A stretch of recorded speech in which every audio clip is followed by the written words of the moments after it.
Well, welcome to the Open webinar. As many of you know, we have some interesting topics. This one's kind of interesting because we've had a lot of customers that ask about the VMware settings, and we do have a link, but we wanted to create a video of it. So this is going to be about talking about tuning iSCSI target settings for ESX.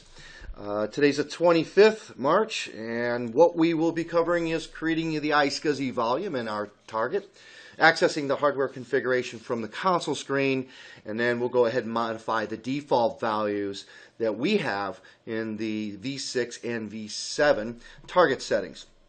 And then I'm going to show you about the change in ESX on the initiator, where to set those values in the advanced settings. And what we're going to do first is let's get into DSS. So this is pretty much similar as it would be for V6. So I'm going to go right into the volume group. Pretty much a lot of you do know that once you create your RAID array, this is what you'll see as a unit, S00X. And then we create a naming convention as VG for volume group. And of course you see 00, 01, and of course I had more, there would be more. So we'll go to VG00 right here on the left as it populates the existing iSCSI volumes that I have. Of course, we can create NAS volumes, snapshots, and fiber channel volumes. Now, I've already created one just to save time. We're going to be working with logical volume 0002. It's denoted as an iSCSI block I/O volume. For those who just really want to know how to quickly create an iSCSI volume, scroll on down. You'll see in the action pull down menu, create new iSCSI volume. Here, the next option, you could just create the volume or go ahead and create the new target automatically. Or you can do it to an existing target. I'd like to create my own target for obvious reasons for that. Typically, I may want to do my own naming convention instead of the default. Of course, you could use a volume replication. And when I'm working with VMware, personally, I don't like using a file I/O volume. I like to use a block I/O setting for my iSCSI target. I just don't like a file system and then another file system because VMware is going to format it with its file system. So I just take the default, apply the size that I want, and then click the apply button. And your target is ready to be, your iSCSI volume is ready to be put into a target. So now we'll go into configuration and then iSCSI target manager and then targets. Here I can create a new target and name it. Change the default naming convention. So I'm going to do that right now. I'm going to, instead of target 2, I'm just going to name it this one, webinar, and I'm going to name my alias webinar as well. Okay, now I've created my target. Now we got to assign the iSCSI logical volume that we created, the 200 gig that we'll be working with. And so I see it is available. I just verified with the down arrow key. I see that the size is 200 gig. And I'm not going to need to change the SCSI ID or the LUN number, so I'll just go ahead and attach it. So once that's completed, then now I know that what I'm going to be using to connect to this from VMware, I'm going to want to go ahead and scroll on down to the target name, and I might as well go ahead and copy that. So let's just go right to the VMware side, and because we're really ready to go to connect to it. But I want to show you something.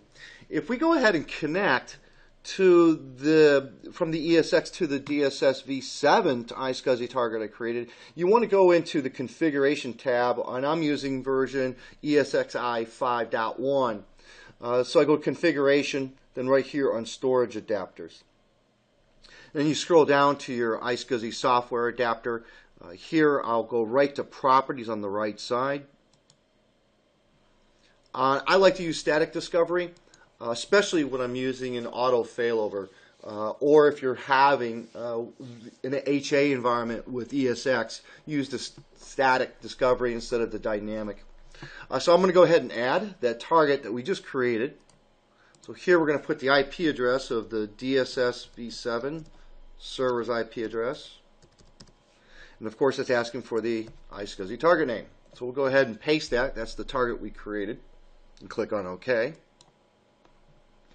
Now, once it gets listed here, what you can do at this point is go ahead and go to click on the target and then click on settings. And then go to advanced. And here are the settings that you really want to match and make sure. So let me pull up something I put together on a notepad. If you see here on the left, what we're going to be looking to verify, because I know in 5.1 it takes it by defaults. These are the defaults. But in DSS, V6, and V7, that's not the typical settings we have. So this is why we're pointing this out to you. If you look, the max received data segment is the same as the max exmit data segment.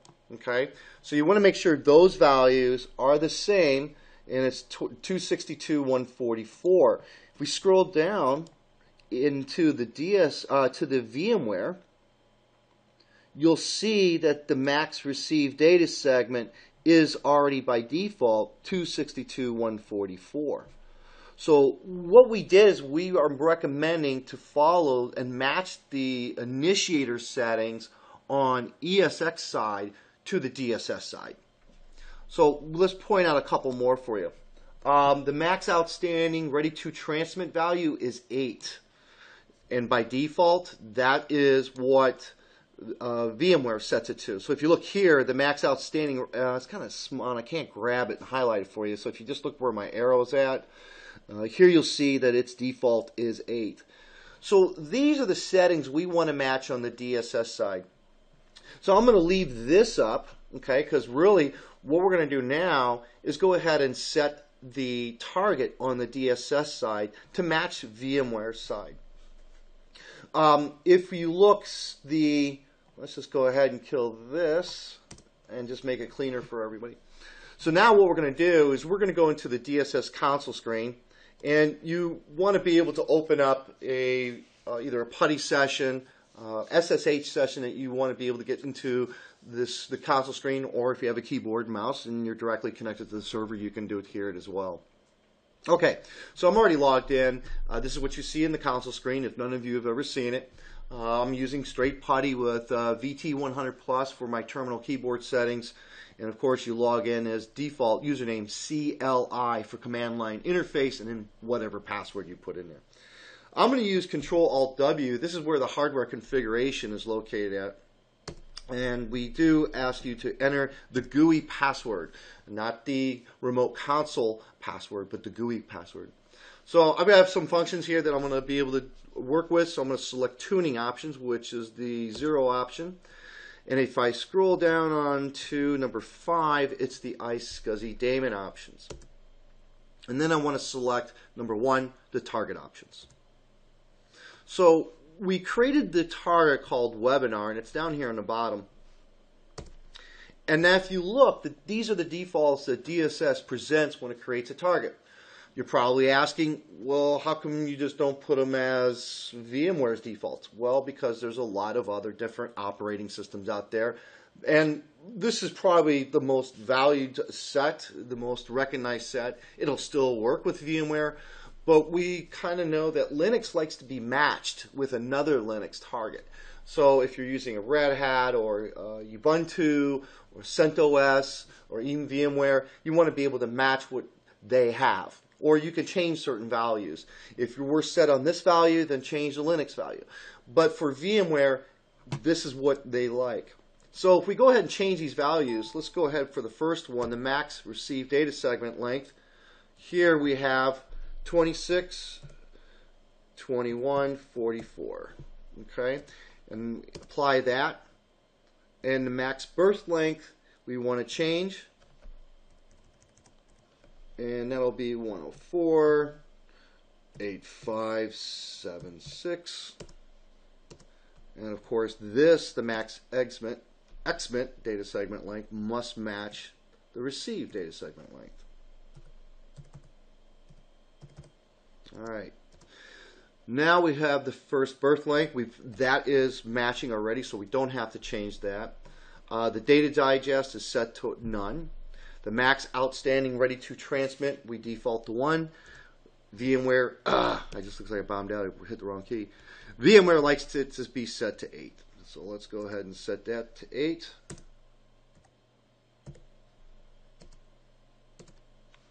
And of course, the initial ready to transmit is set to no, so we need to change that. And the immediate data is set for yes, so we'll change that.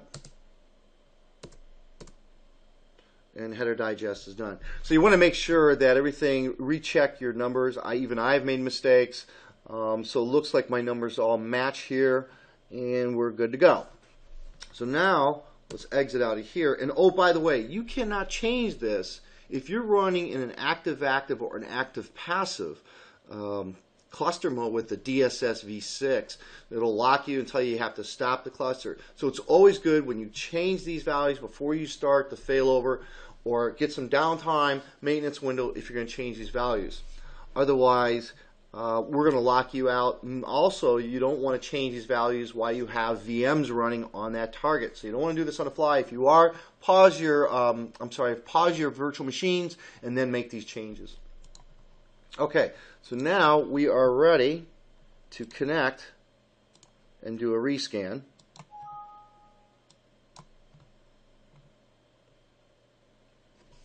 And let's give VMware a second.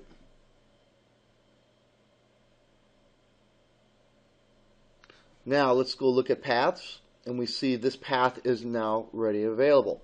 So now we'll go into the storage, and let's see if we can add that or rescan it, and it should pick it right up. There it is. It says it's inactive right now, so let's give it a second. It might pop up. So there's our webinar for this iSCSI, and there it comes up. So that matches our size. I've already put data on there. I've even deleted the target and recreated the target. I changed the target values, and even VMware still picks it up. So that's interesting. For a lot of you, I've had questions. What happens if we delete the target, we remove the LUN, we change the values of the target settings? Will VMware ESX pick it up? And as you can see, yes, because we deleted the target, we recreated the target. Now, if I delete the iSCSI volume, well, then that's different. Yes, it's going to be lost forever. But it's a good, helpful hint to know about. So real important things to know is when you change these values, make sure that your VMs are paused or shut down, and then rescan and reconnect. Also, if you're running active-active, make sure, or active-passive, that you stop the cluster. Then you'll be able to edit and modify the target values. I'm going to leave this up for one more second so everybody can take note of it. It'll be, like I said, this video will be up and you can pause the video. Once, I think about a week and a half, this will be posted, and then you can go ahead and collect the data. Well, that's it, everybody. If there's any questions, feel free to always email us at pre-sales@open-e.com. Take care. See you next time. Bye-bye.